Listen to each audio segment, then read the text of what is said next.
Hey yo, this is another episode of the Steven from the Old Time Podcast. Listen to my dad, he's awesome.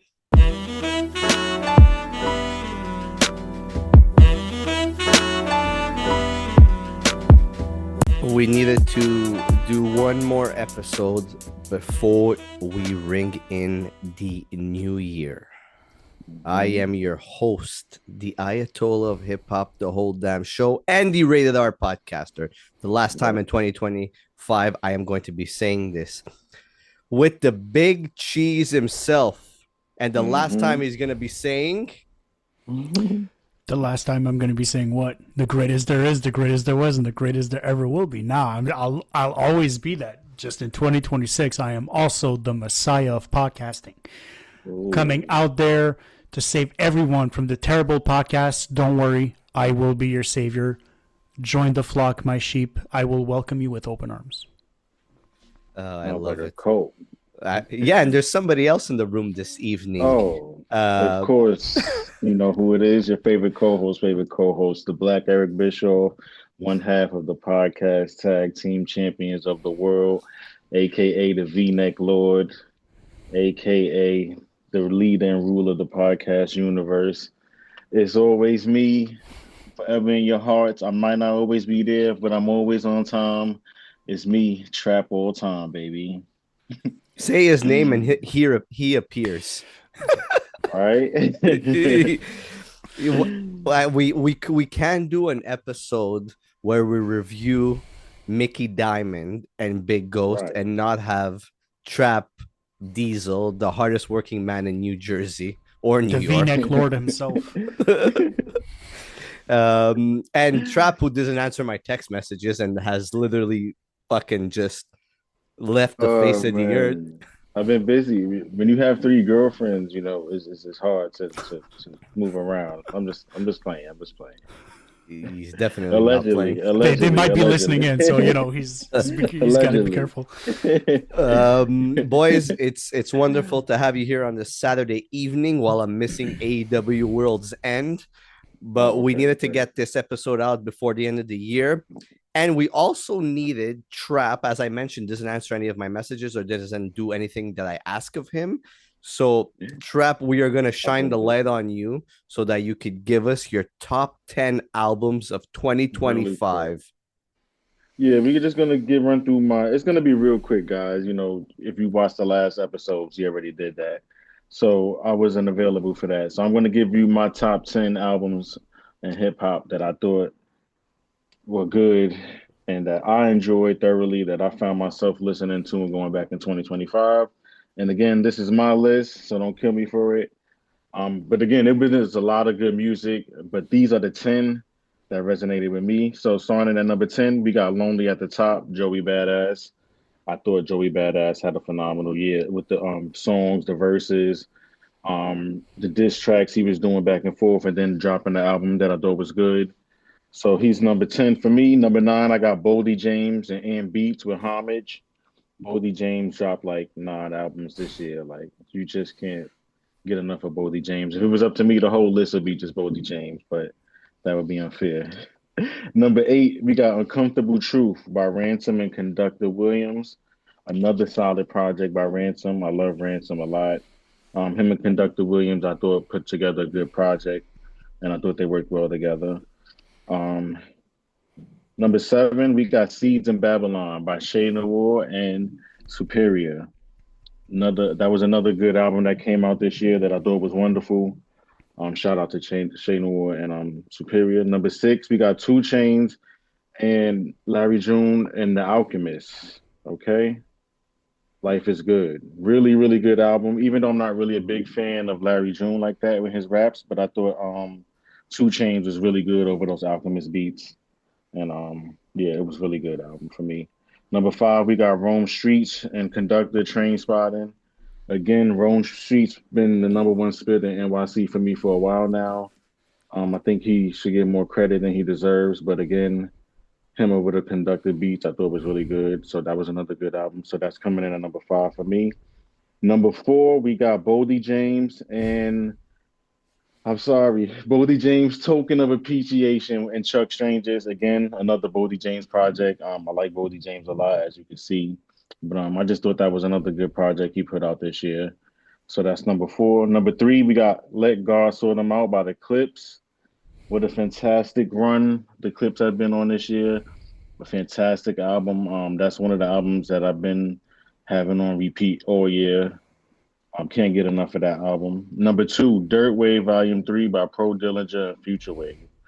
Again, another solid follow up to the first two of Dirt Wave. So I just thought number three was the best one out of them this year, and it was heavy in rotation for me. And the number one album coming in for me that I just couldn't get enough of. I also went to the concert to see him. Alchemist and Freddie Gibbs, Alfredo 2. That's my number one album for 2025. If you looked at my YouTube recap, you would see that got the most spins and the most plays. That's my number one album, Alchemist and Freddie Gibbs, Alfredo 2. Wow, And those great are my list. top 10. Great list. I thought you would have had more Boldy James because you smoke as much weed as he drinks lean.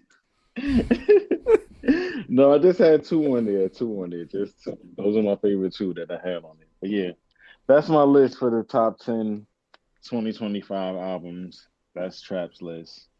Trap Diesel with the list. Yeah. I love it. It's a good list. Yeah. It's a good list. Thank Some you. solid Thank you. projects on there. Yeah, absolutely. It's crazy how me, you, Malenko all have Dirt Wave 3 at number 2. See?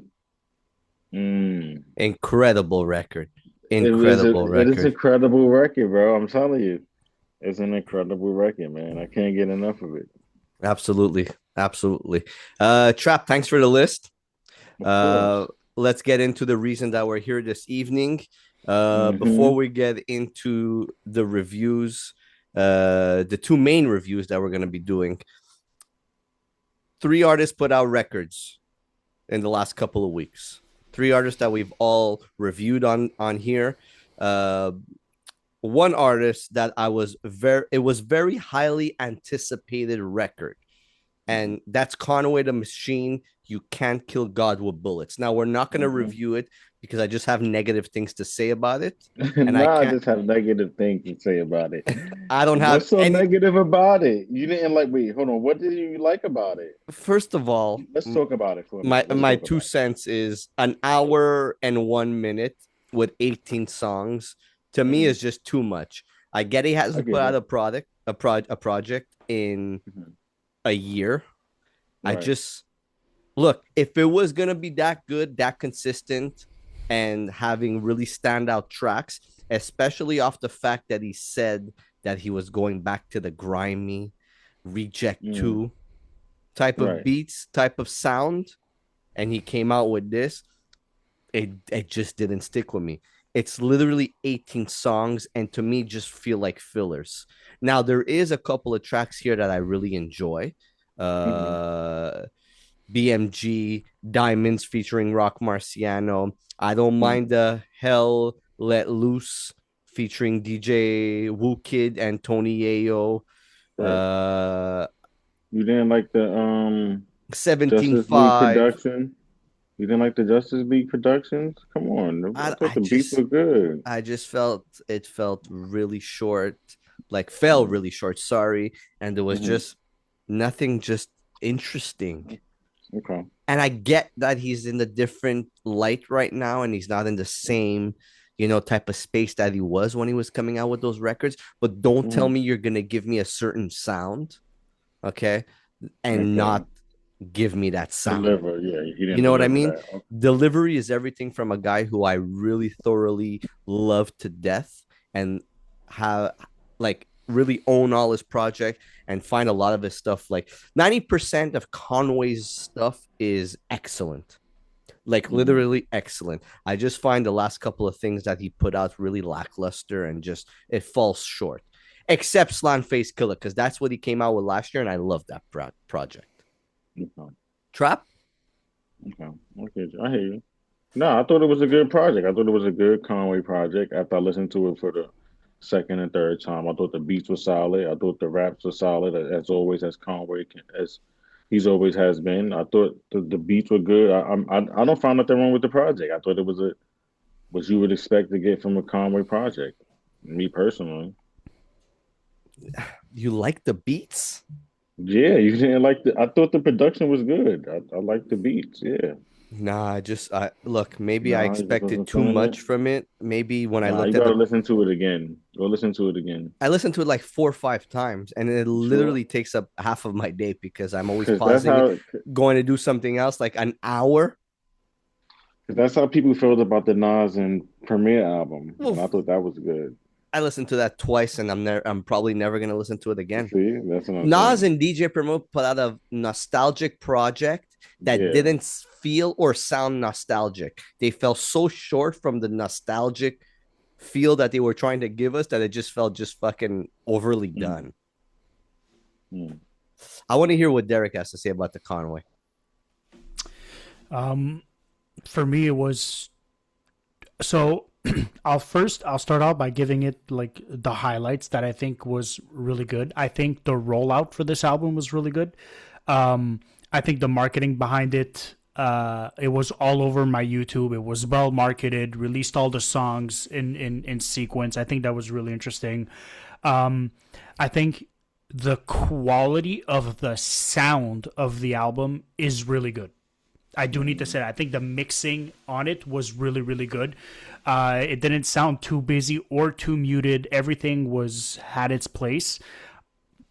But like Steven, it did feel long, and it did feel like it bled into one another too well. Like there wasn't any switch ups that I was expecting. I felt like all the beats sort of bled into one another, which, in Yeah. all fairness, doesn't bother on projects. It doesn't necessarily bother me too much, but then I expect the artist to take a different approach on those beats Mm, because the beats sound so similar.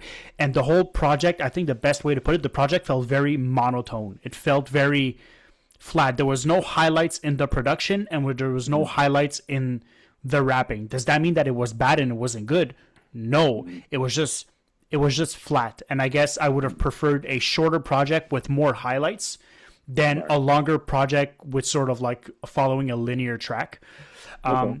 But with that being said, I think the mixing was good. I think the value, the production value and sound of the project was good. For me, it just, like Steven said, it just felt a little lackluster. And it's not to say that of the abilities of the production or the abilities of Conway. We all know what Conway could do. And I also think it suffered from being released so late in the year and having so Mm, many. I don't want necessarily to say good projects come out because I don't think that this is a bad project. I just think timing is everything. And if you're going to release mm, an hour-long project, it's not something that you could release at the end of a year, mhm, especially after we've consumed so much music.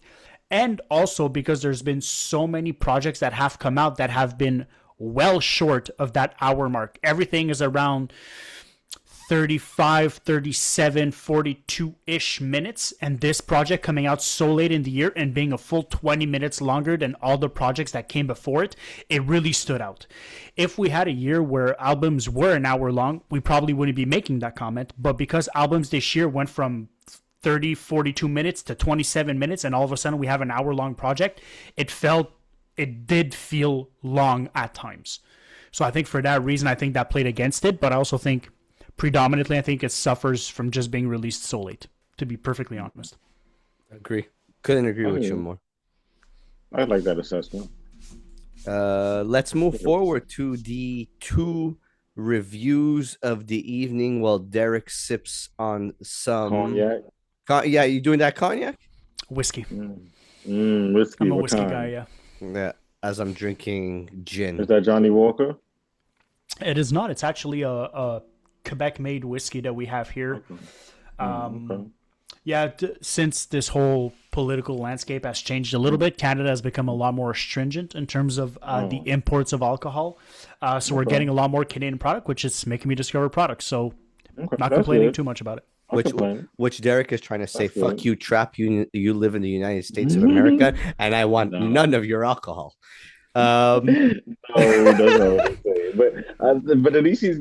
I mean, he should. I mean, you should be supporting Canada products, and if they got kick products, why not? You know, Yeah. Absolutely. that's We how can you keep the economy. Yeah, why are you importing from us? Fuck America.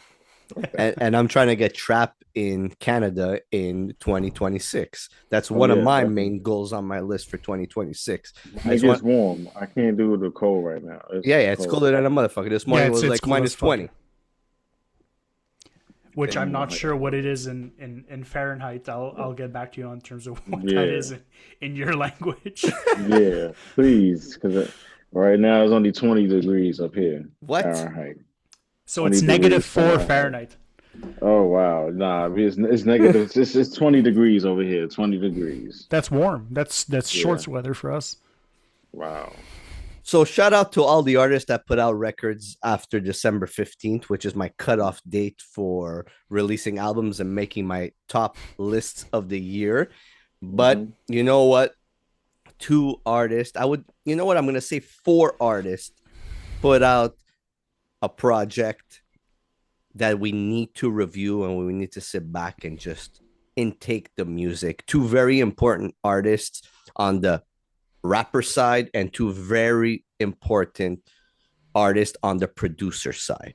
And we're going to Hmm. start this one off with Top Hooter and Machacha, Keeping You Waiting.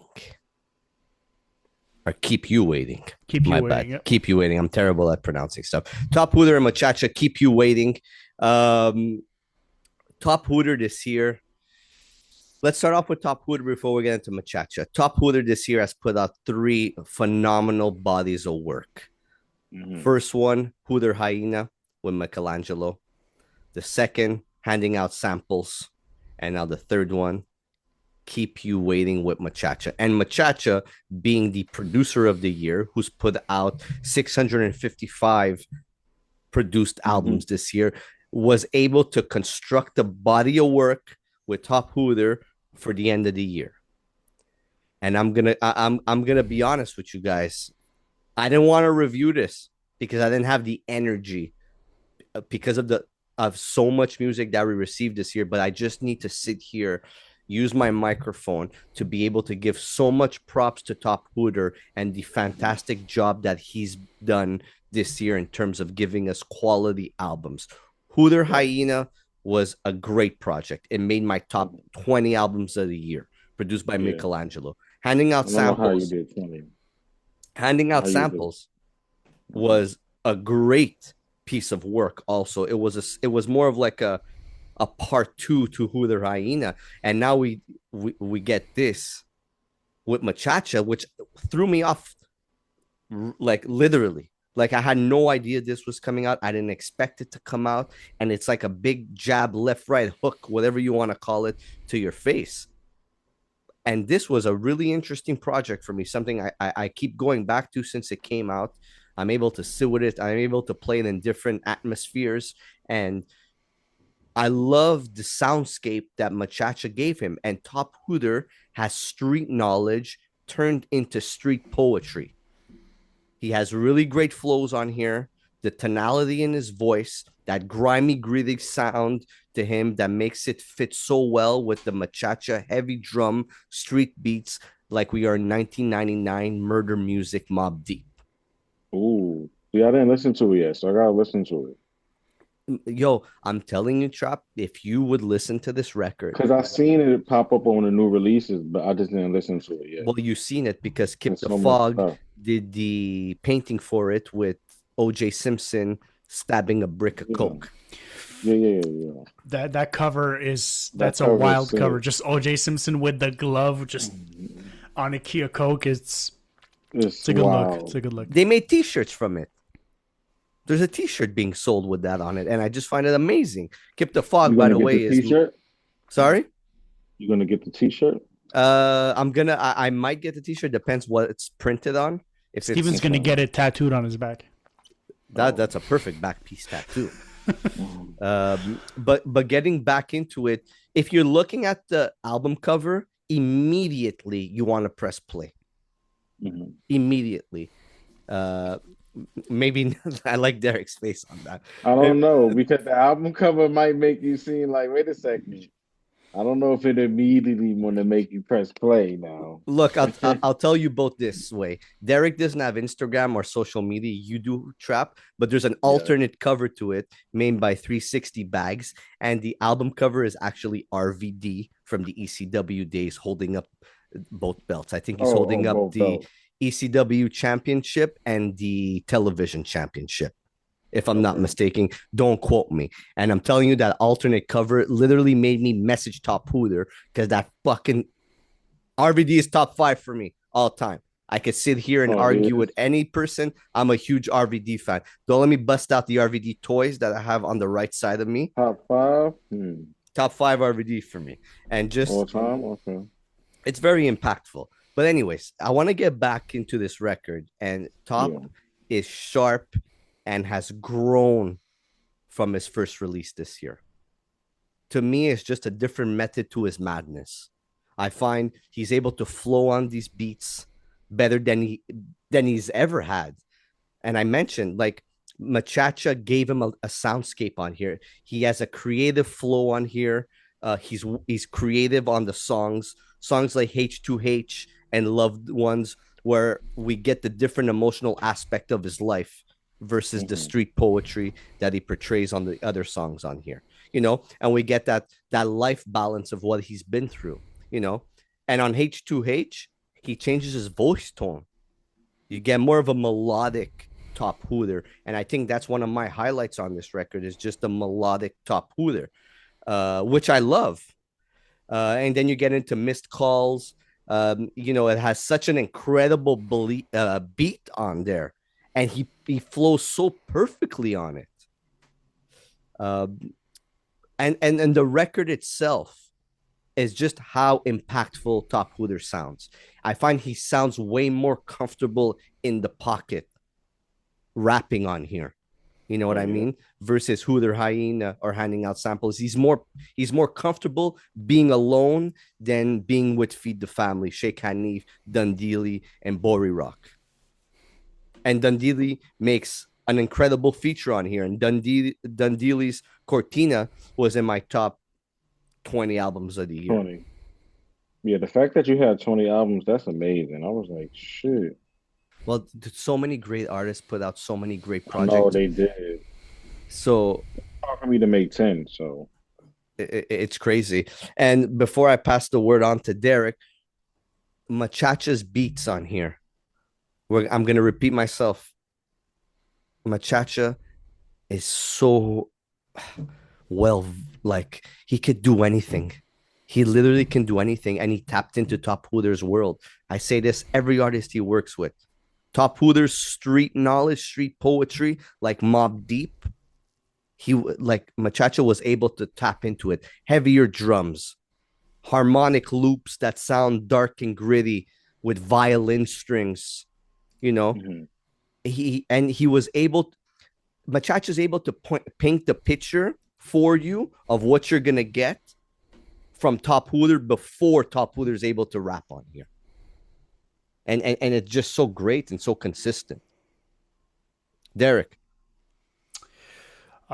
This project definitely grew on me. It took definitely more than like 2 or 3 listens for me to really get into this project. I think I'll go with the thing that probably kept me from getting into it a little earlier. Though I think the production on this is good, it's very inconsistent, not in terms of quality. I do need to mention that, but in terms of the soundscape of this album, you're not going to approach this album and get a cohesive soundscape. This does sound like an album that has pieced songs that have been pieced together. And I'm not saying this in a negative way, but it's the complete opposite of what Conway offered us in terms of all the songs sort of bleeding into one another.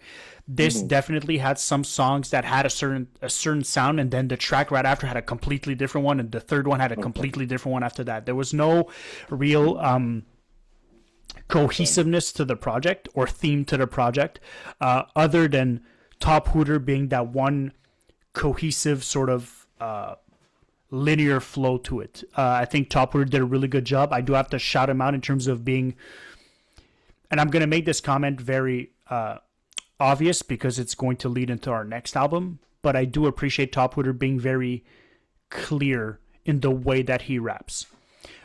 He has that tone that's very clear, very easy to understand.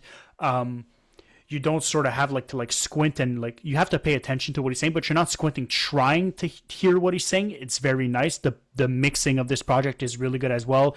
Neither the production nor Top Hooter is above one another. It's very, very 50-50, which is really good.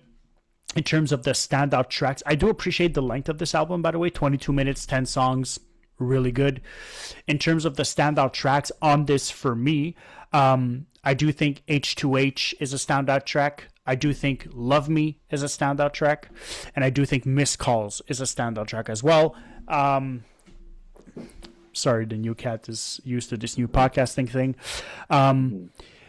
And yeah, I think for all kinds of different reasons, I think H2H, I think the flow on there is incredible. Loved Me, I love the fact that it's a little bit more of a vulnerable, introspective, kind of let's talk real shit track. It's about somebody that passed, a friend of his that passed. Exactly. And I genuinely do appreciate when artists do that. And then Missed Calls, that beat is absolutely ridiculous. This is the one song that it's 2 minutes and 30 seconds. I wish it was 4 minutes. That beat was, it felt way too short for how good that beat was. He had a whole little I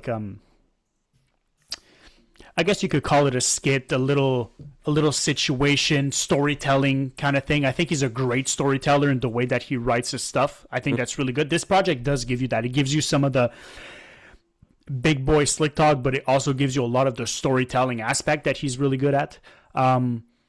Yeah, for me, those are the songs that really, really, really stood out. One more thing that I do really genuinely do want to shout out, the instrumentals on this, whether or not it's the guitar that was used on certain songs or the keys used on other songs, the instruments that have been added to this have been absolutely on point, and they've been absolutely stellar moments in the production value of this. And it turns out that those are the songs that I enjoy the most, the ones that have some of these instruments. I do have to shout out Resident Evil as well. It has one of those darker-ish, very musical kind of beats to it.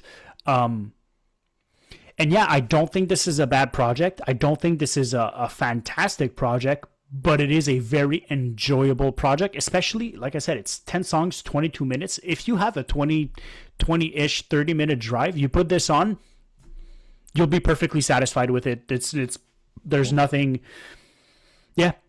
wrong about it. Neither that there's nothing that stands out about it too much, but it's a good album. It's a good album. It's a good project. Yeah, absolutely. And I just want to standout tracks for me, Terror Dome. I am so angry that the song is minute 27. I am so angry that Terror Dome is 1:27. And you know what? Keep you waiting. It's also keep you wanting more of certain songs.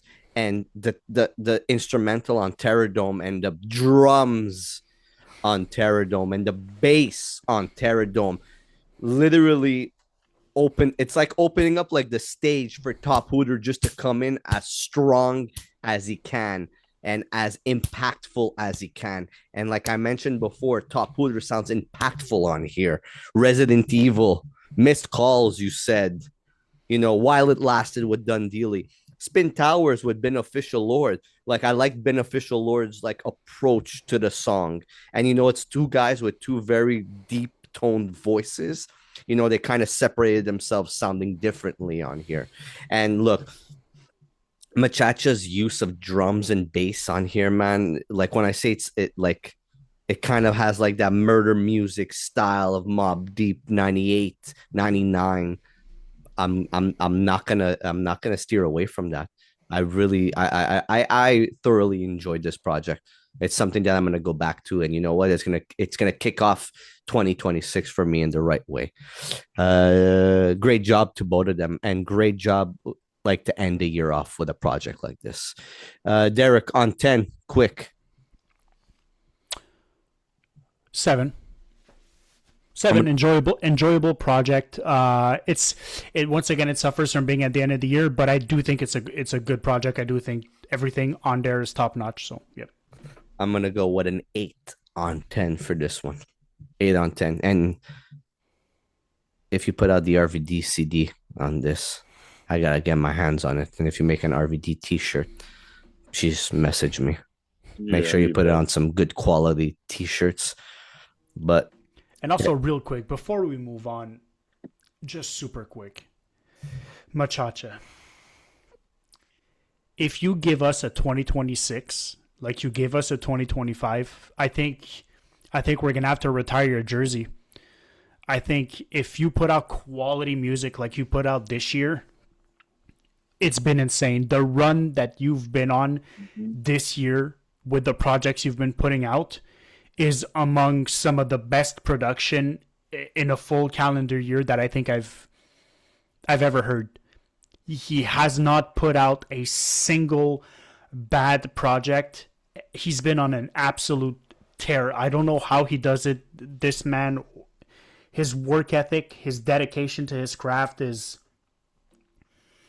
yeah, it's absolutely insane. I think that's why you're number one on a lot of people's lists in terms of the producers of the year. Hell, you're my producer of the year. It's not even, you could have been 1, 2, and 3 for all that matters. Like, it's just great work, man. Keep doing what you're doing. yeah, and I swear to God, if you have a 2026 year like this, I'm moving to Denmark, and we're gonna make an album with me and you together, and I'll probably. Well, we have to wait for Malenko's grandma's record to release first. Well, Machacha, it'd probably be amazing. It'd probably be the best. Gonna be the bomb. It's probably gonna be the best of the year. Let's get into the main event of the evening, so I can get up out of here and go watch AEW World's End. All right. Yeah. So the most anger I get in a year is when an artist that I really truly adore and love puts out a record towards the end of the year, obviously because I'm trying to make a list, and then this person puts out a record. Actually, 2 people put out a record, producer, artist, and it just fucks up my whole grind. But unfortunately, the end of the year lists were already done, and I ain't fucking moving it for anything. But there's an artist that we all 3 of us, including Malenko that couldn't be here this evening because he's a busy beaver, thoroughly, exceptionally love, who's been putting out incredible bodies of work for the longest time. 2024, 2023, 2022, 2021, that I've found that this year, and I don't want to say this in a bad way, but was kind of non-existent. Put out 1 record, Diamond Cutter, with Tremendous. That was a thoroughly good project, but was non-existent. Okay. And I think that was a good thing because of the fact that when this person put out a project, we were all ears. He has had so many great years that we always expect something. Right. And you know what? He's always on the list. Right? He's always on the list. And he puts out a record that we do not expect. Okay? We don't expect it. It's a post, it's a drop, and it's to our ears. That's it. Right? But we're always waiting. But then he hits us with a Christmas present. He hits us with a Santa Claus coming down the chimney and throwing coals at your head. And this person, you could already know because I mentioned the album that he came out with this year, is Mickey Diamond. And he puts out a project when one of the best producers of the last 7-8 years. And this is their quote unquote, I'm going to say 5th album together because they put out an album that I've never heard of, but I did buy the CD on Bars Over BS, $sign Diaries, which I'm still waiting to hear. and I have no idea what the hell I'm supposed to expect from that. But yeah, I'm talking about Mickey Diamond and Big Ghost with their new album, Wolf Tickets. Okay, we're gonna get into this project. I only wanted to do this episode because they put out a project, but here it is. Mickey Diamond and Big Ghost Wolf Tickets. Buying Wolf Tickets, calling the bluff. To my knowledge, this record and why it's called Wolf Tickets is Mickey Diamond telling other rappers that they selling wolf tickets, and he's not buying a bluff anymore. because That's basically what he was rapping throughout the whole album. And Mickey Diamond stepping aside, dealing with what he needed to deal with, doing his thing for 2025, and listening to all these rappers put out records here and there, and trying to be the best, saying that they're the best, and he's not buying their Wolf Tickets. And Mickey Diamond coming out with this album called Wolf Tickets, completely produced by Big Ghost. And me literally listening to this record 20,000 times since it came out. Man, I love this. I love this record. Okay. I could sit here all day and explain to you song after song after song, but Mickey Diamond literally came back like Roman Reigns at SummerSlam. Whoa, now. And took care of Solo Sikoa and walked right the fuck back. This record is amazing. We get that boom bap classic sound with the Big Ghost effects attached to it, guitar, soulful samples, heavy bass throughout the album, and an incredible score towards the end of the album that kind of gives me that imagery that we're going to get into a different sound going forward from these two. Mickey is vulnerable on here. Okay. He does an incredible job with Black Tears and You Can't Buy Love. Something we've heard Mickey Diamond be vulnerable, but on You Can't Buy Love, this is a different side of Mickey Diamond. And I'm happy we got that side of Mickey Diamond.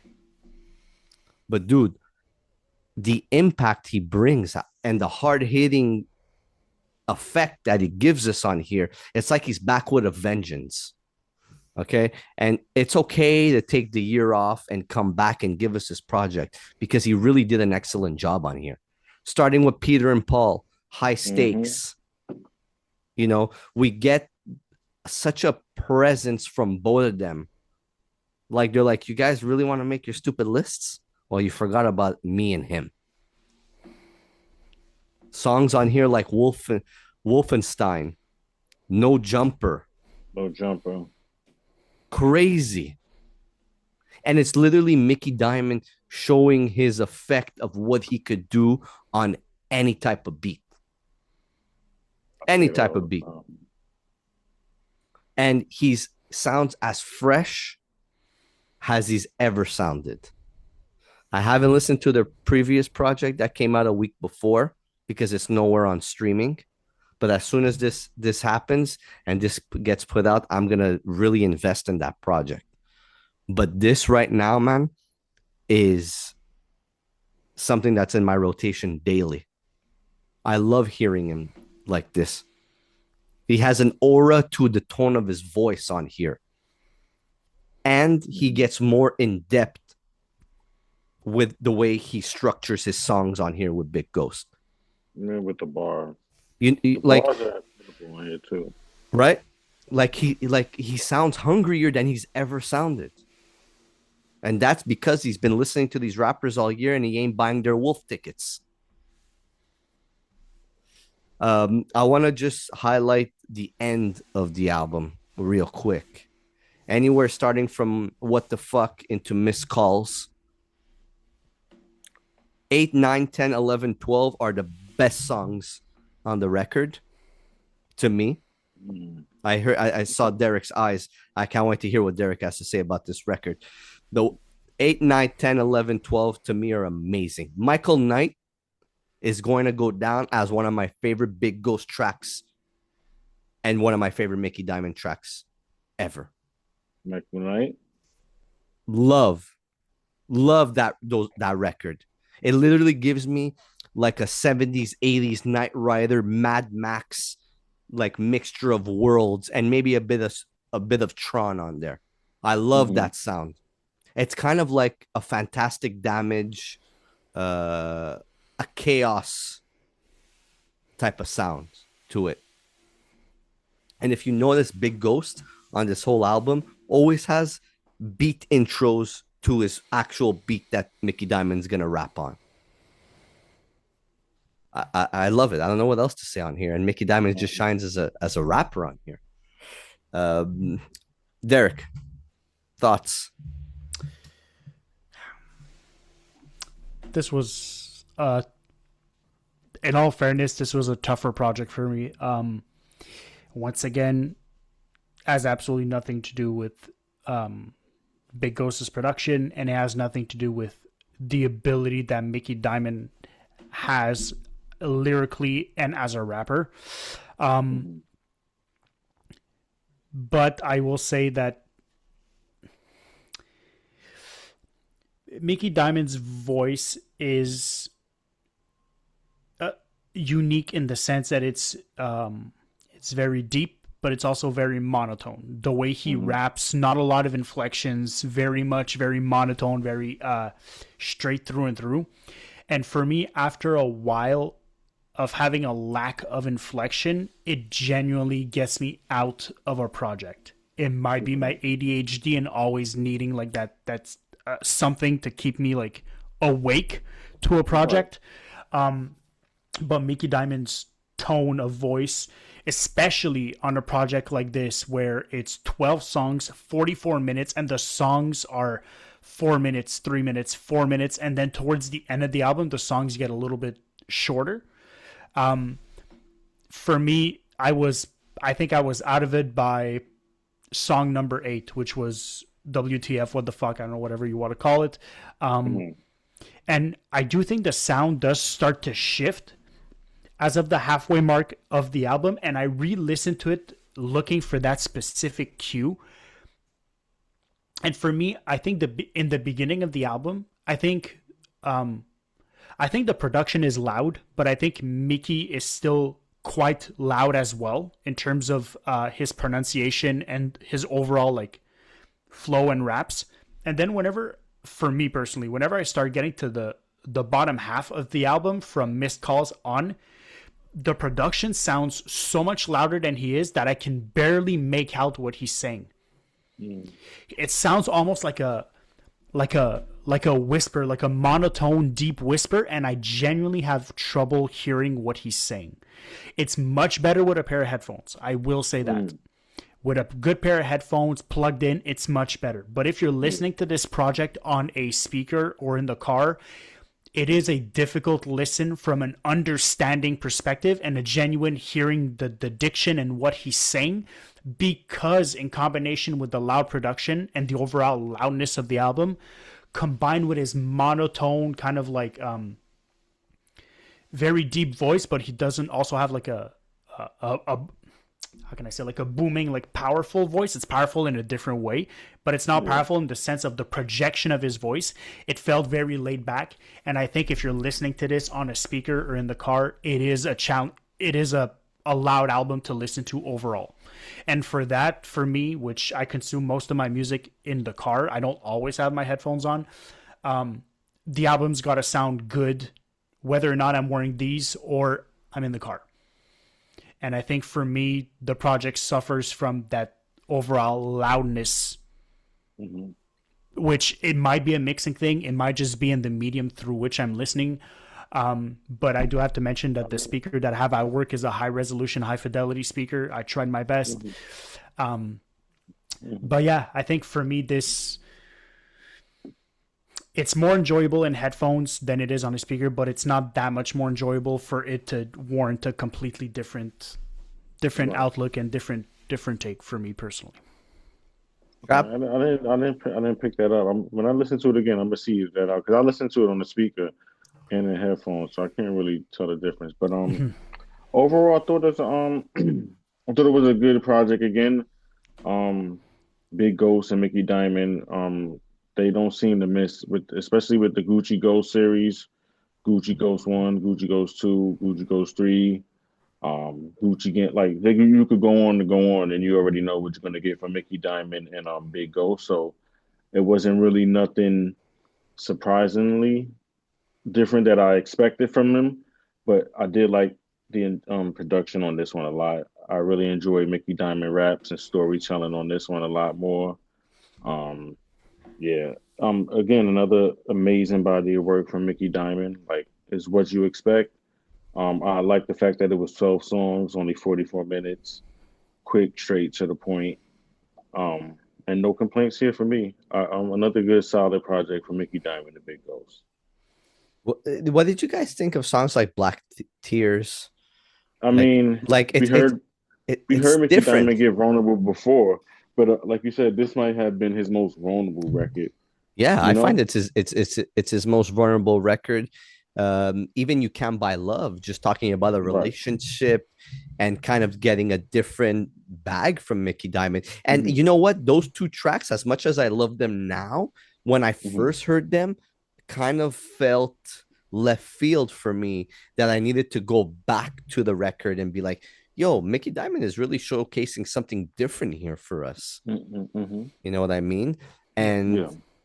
I found like that they really kind of fit the project where they're at, and it kind of gave us a different balance between what we're used to hearing from Big Ghost and Mickey Diamond, because we expect that boom bap, high energy, punch in your face type of sound, but they kind of went in a different route on those two tracks, or like a Michael Knight or a One Shot Kill. You know what I mean? Hmm. Where like One Shot Kill, kind of that instrumental kind of is very, my mind thinks of it when I want to explain it, but it's kind of very like front and center of Mickey Diamond, and the background is very like noisy, kind of like a Mad Max type of world. And then we had like Michael Knight, where it's a song I'm gonna always talk about, and I think it's the one of my favorite Mickey Diamond and Big Ghost tracks together. Like, it really brings us into a different vortex of a world. And I find that they really touched on different sounds on here. Uh, like it's a like the versatility of Mickey Diamond stands really strong on here, you know, and they balance each other out, and they fit so well with each other that I can't wait to hear what their next project is going to be like, because I think this is a three-piece project, by the way. If I read correctly, I think it's a three-piece project, and I think hearing different sounds from them together is what the best thing for them to do. And let's get back into Mickey Diamond. Like, he has such a range of emotions on here that it's kind of like they were trying to dethrone him as the best rapper, and now he retook that spot with this project. He kind of felt like they came for the head of the table, or they came for his throne, and he came back to take it from them. What the And Throne House done. and he navigates through different sounds and different styles of production of Big Ghost. And I love this. And I love this. And it's something that I'm listening to consistently and enjoying consistently, because they just touch on different sounds than they did with the Gucci Ghosts. And I'm really excited to hear what else they're gonna give us. And I think they're one of the best pairs that go together so perfectly, like the way they do. Anything else you guys want to add with this project? Yeah, I think I'll add my standout tracks on this because I do have to give their shine where their shine is due. I think Wolfenstein is really good. Really enjoyed the beat. Really enjoyed the voice, the flow on there. Um, you Can't Buy Love, I think, is really good. It showcases another side of Mickey Diamond, but also just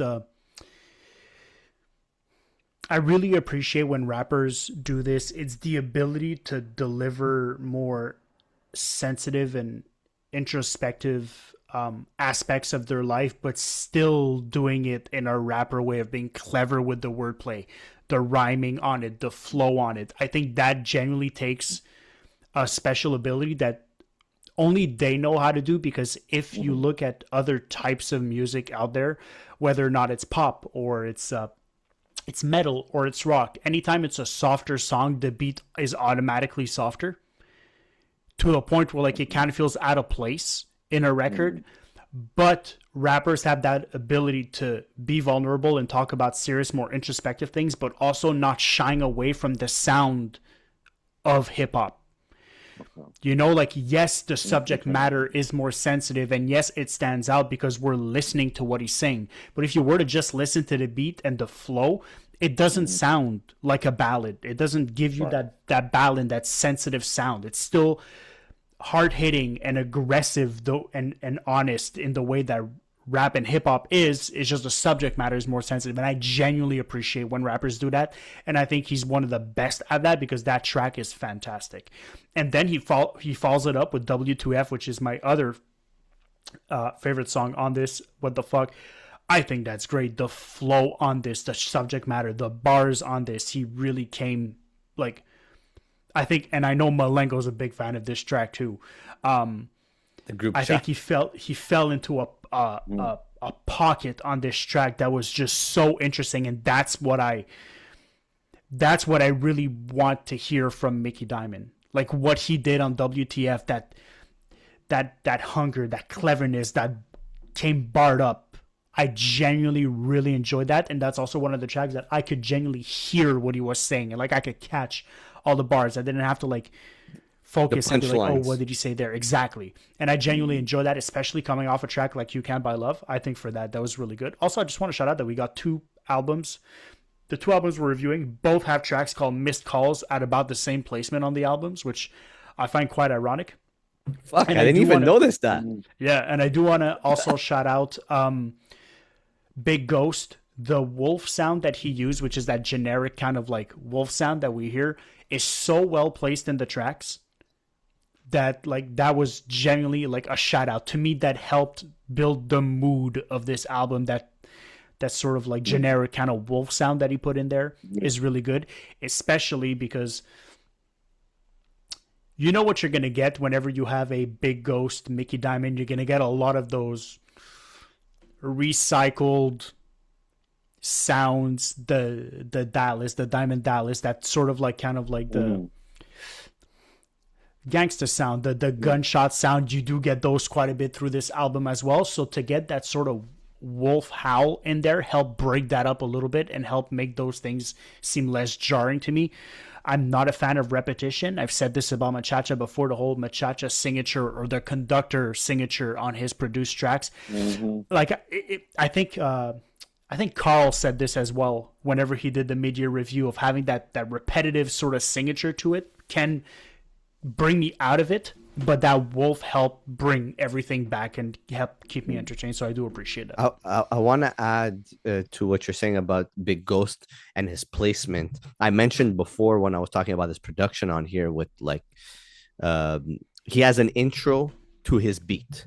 And when I mean intro, it's an intro beat to his beat. And Big Ghost is really, really, really, really, really, really excellent at his sounds and how he places certain, whether it's like, I don't know, like, I don't want to say cowbell, but there's like a part on one of the songs, I think it's on Wolfenstein.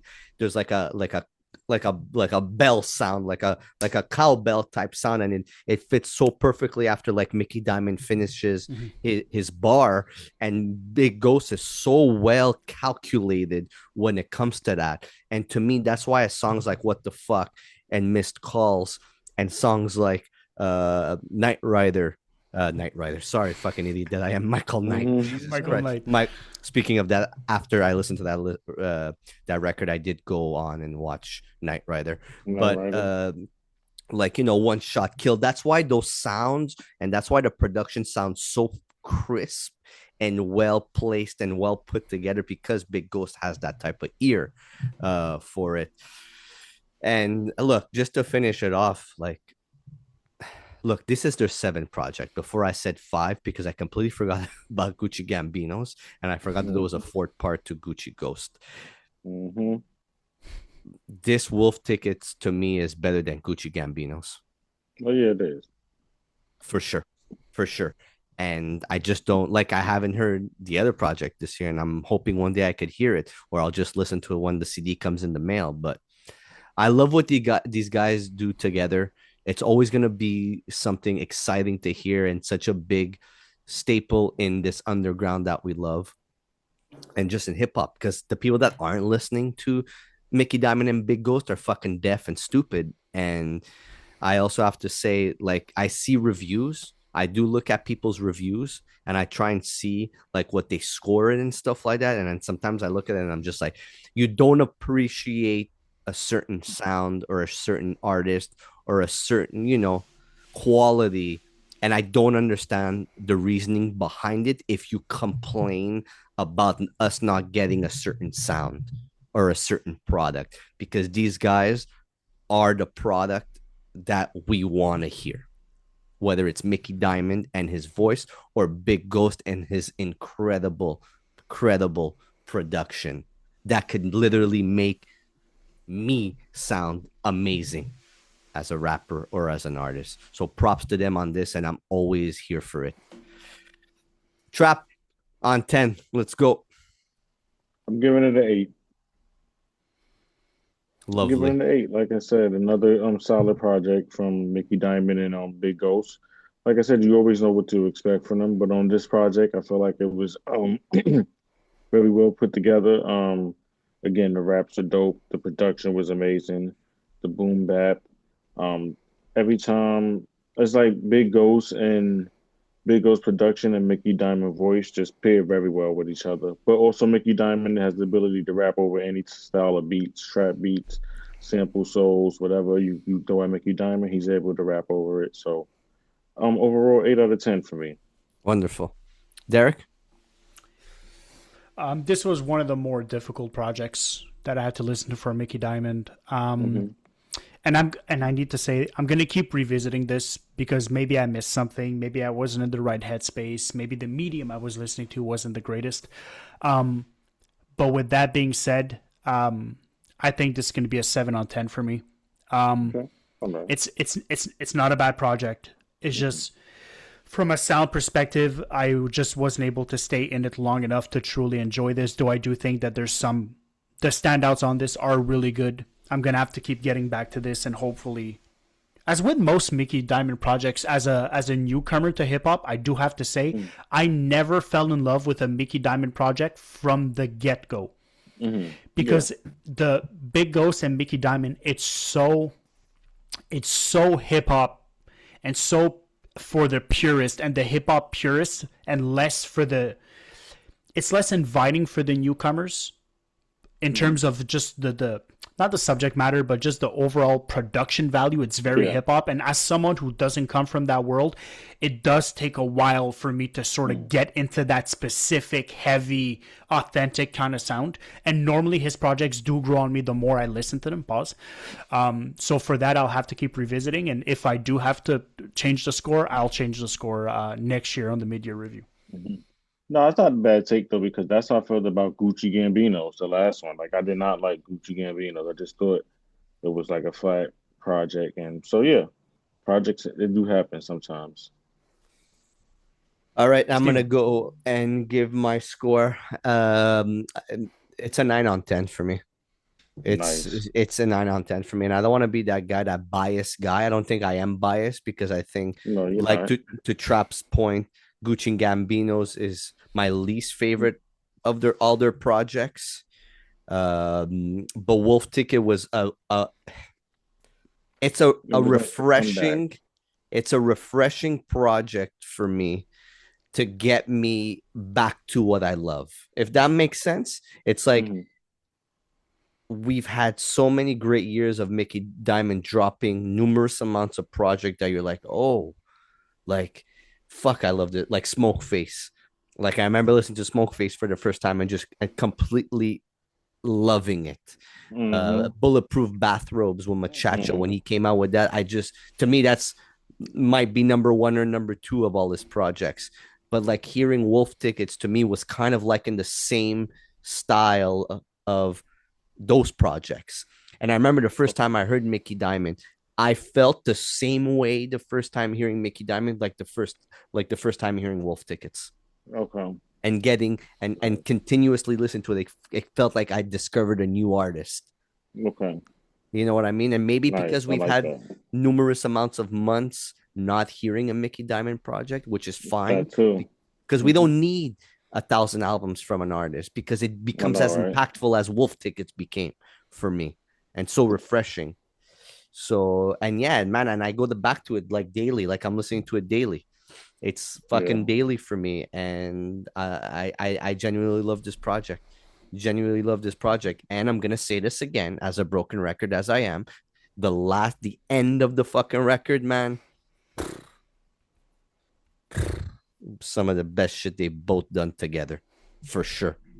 Please, please go into a different atmosphere or a different world and give me some of that 2002 Fantastic Damage LP style because I know it's able to be created, and Mickey Diamond would sound insane on that style of production, that definitive Jux style of project, and Michael Knight's in that vortex of realms. Boys, it's the end of the year. It's the last episode of 2025. I want to give a shout out to Trap. Thank you for being a part of the all-time podcast. I Of appreciate you, even though you don't answer course. your phone. I Uh, do answer my phone, man. I do, man. Don't do that. Thank you for 2025. Thank you No, for thank all you you. contributed. Oh, Uh, thank you, man. Shout out to you, man. I see what you're doing over there with the Wrestling Tees podcast. I love that. I thank you. see why you don't want to make this a wrestling and hip hop podcast no more. I understand now. The Wrestling Tees podcast is good. Busy Shout out Beaver. to y'all know. Shout out to y'all. Also, shout out to the quality of the tees too, man. Wrestling Tees podcast got some good tees. If you haven't got any, please go get some. Please, they make some good t-shirts, man. And Absolutely. that is definitely an ad. Just so y'all know. Derek, I want to thank you for always being present, always being there, contributing in a different way, not being a hip hop head, but Mm-hmm. being from a different genre of music. But, you're valued here and what you bring to the table, man. I appreciate it greatly. And thank you for being here and what you do for the pod, man. Means a Yeah, Shout out lot. to Derek, man. Shout out to thanks Derek. for having me on. Thanks for giving someone who doesn't come from this world a voice in this. And I know sometimes it's difficult to have conversations with people that don't share the same opinions as you or don't share the same interest as you. And I think you're giving. Thank you for giving me a platform for me to do that. I want to shout out everyone who's collaborated on this podcast this year, whether or not it's Trap, Malenko, Carl, all the artists that Steven has Mhm. interviewed for adding the value to Yeah, this project, big. That was big.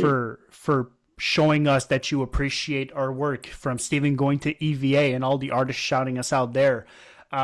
We do That's put a lot big. of effort Big in year. listening to your music, and I know we try to put as much effort into listening to your music as you put effort into making that music. And you taking the time to speak to Steven and to come on this platform and shout it out speaks volume to what we're doing and to what you're doing. And we appreciate absolutely everything that's been done this year, and hopefully 2026 is bigger, better, and than 2025, Right. and we'll keep growing this motherfucker, boys. For Absolutely. real. For real. Absolutely. And I want to 2025 was a good year.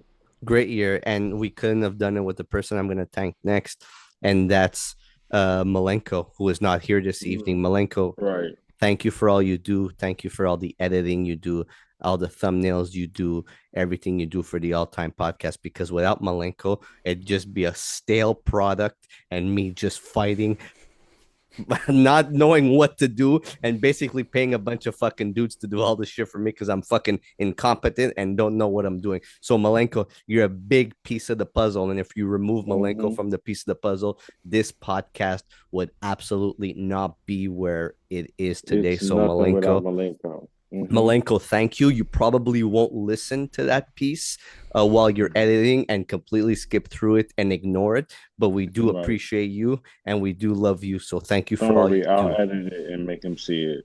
Thank you. I appreciate you, Chap. You do fucking great videos too, by the way. Oh, thank Uh, you. I'm trying. I'm trying. and thank you to all the supporters. Thank you to all the listeners.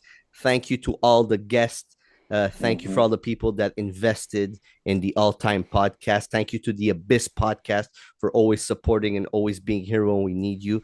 And literally, thank you to all the artists that want to be on here and want to showcase your music and want to, just use us as a platform to get your music across, because that's what we do. We promote fantastic hip hop, whether it's underground, mainstream, middle ground, or whatever the fuck it is. We are the All Time Podcast. Trap All Time, Derek All Time, Malenko not all time because he's not here, and Steven All Time. Happy 2026. Happy New Year to everybody, all the supporters. We are the Never Seen 17. Do not forget to like and subscribe. And Seth Rollins will be back and win that championship belt. Peace. And it's all about CM Punk. Peace. Peace.